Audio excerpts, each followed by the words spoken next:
প্রত্যেকটি পরিবারের আলাদা আলাদা পৃথক স্বাস্থ্য। পশ্চিমবঙ্গে চালু হচ্ছে মুখ্যমন্ত্রী স্বাস্থ্য বীমা যোজনা। পরিবার পিছু 5 লক্ষ টাকা পর্যন্ত ক্যাশলেস চিকিৎসার সুবিধা থাকছে। পারিবারিক বার্ষিক আয় 8 লক্ষের নিচে হতে হবে, 8 লক্ষের বেশি হলে মিলবে না এই সুবিধা।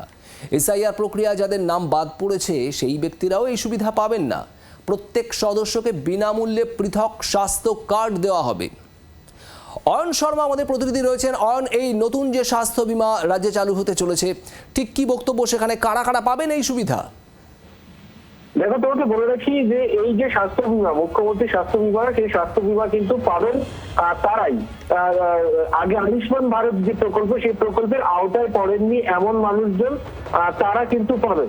অর্থাৎ আয়ুষ্মান ভারতে যারা সুযোগ নেই এবং একেবারে বলা যায় যে মধ্যম মানের ব্যক্তি, যারা মধ্যমানের পরিবার, সেই পরিবার কিন্তু তারা এই ধরনের যোজনার ক্ষেত্রে তারা কিন্তু পাবেন মুখ্যমন্ত্রীর যে স্বাস্থ্য যোজনা। কি কি থাকছে, এবার সব থেকে বড় প্রশ্ন যে স্বাস্থ্য বীমা যোজনাতে কি কি থাকছে। আয়ুষ্মান ভারতের মতো একইভাবে প্রত্যেকটি পরিবার একেবারে 5 লক্ষ টাকা যে স্বাস্থ্য বীমার সুযোগ, সেই স্বাস্থ্য বীমার সুযোগ পাবে। এবং এক্ষেত্রে বলে রাখি যে এই স্বাস্থ্য বীমার ক্ষেত্রে একেবারে বলা যায় যে প্রত্যেকটি পরিবারের আলাদা আলাদা পৃথক স্বাস্থ্য যে কার্ড, সেই কার্ড দেওয়া হবে। এবং সরকারি হাসপাতালে যখন তারা ভর্তি হবেন, সেক্ষেত্রে কিন্তু আধার এনেবেলড সমস্ত ব্যবস্থাপনা থাকছে। সেই তাছাড়া কিন্তু কোনোভাবে কিন্তু তারা ভর্তি হতে পারবে না।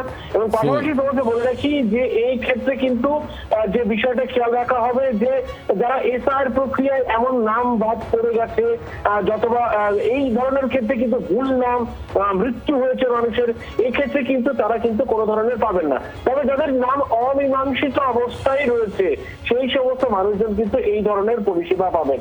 এবার তোমাকে বলে রাখি যে কারা পাবেন না, যারা রাজ্য সরকারের বিভিন্ন হেলথ স্কিমের সঙ্গে যুক্ত অথবা কোনো হেলথ ইন্স্যুরেন্স কভারেজ করে, তারা পাবেন না। পেনশন ভোগীরা তারা কিন্তু কোনোভাবে এই ধরনের স্বাস্থ্য বীমা, মুখ্যমন্ত্রীর যে স্বাস্থ্য বীমা, সেই স্বাস্থ্য বীমা পাবেন না।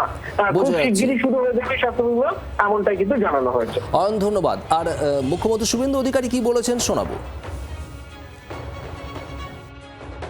এমনি আয়ুষ্মানের পোর্টাল তো চলছে, স্বাস্থ্যসাথীর কার্ড থেকে রোল আউট হয়ে যাবে। যতক্ষণ না এটা কমপ্লিট হচ্ছে ততক্ষণ স্বাস্থ্যসাথীর কার্ড, স্বাস্থ্যসাথী ভ্যালিড থাকবে, মানে একটাতে গেলে আর একটা বন্ধ হবে। কোনো মানুষের, সাধারণ মানুষের অসুবিধা হবে না। তাই আমি বলবো এটা উন্নয়নের অমৃতকাল। এই অমৃতকালে পরিযায়ী শ্রমিকরা ফিরতে শুরু করুন ধীরে ধীরে। বাংলার আওয়াজ, বাঙালির আবেগ, জি 24 ঘন্টা।